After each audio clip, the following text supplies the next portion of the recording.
ठरलं तर मग मालिकेचा 18 नोव्हेंबरचा प्रोमोच्या सुरुवातीला मधुभाऊंची तब्येत आता बरीच स्टेबल झालेली दिसते. अर्जुन सायलीला विचारतो, सायली, तू इथे आलीस आणि मधुभाऊंची तब्येत बिघडण्याअगोदर त्यांच्याशी नेमकं काय बोललीस? सायली सांगते, अहो, मी त्यांच्याशी माझ्या आईबाबांबद्दल बोलले. अर्जुन लगेच तर्क लावतो, सायली, तुझे आईबाबा कोण आहेत हे मधुभाऊंना नक्कीच माहीत आहे. जर लोखंडे तुझे आईबाबा असतील तर मधुभाऊ आपल्याला सांगू शकतील की हेच तुझे आईबाबा आहेत.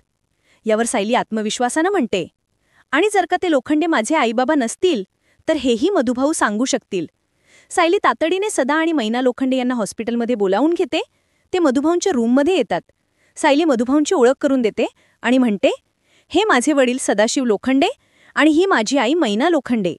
मधुभाऊ पूर्णपणे बरे झालेले नसले तरी ते खुणा करून, इशारा करून बोलू शकतील इतपत त्यांच्यात सुधारणा झालेली आहे. सायली मधुभाऊंना प्रश्न विचारते, हे खरंच माझे आईवडील आहेत का? या प्रश्नाच्या उत्तरावर हा प्रोमो संपलेला आहे.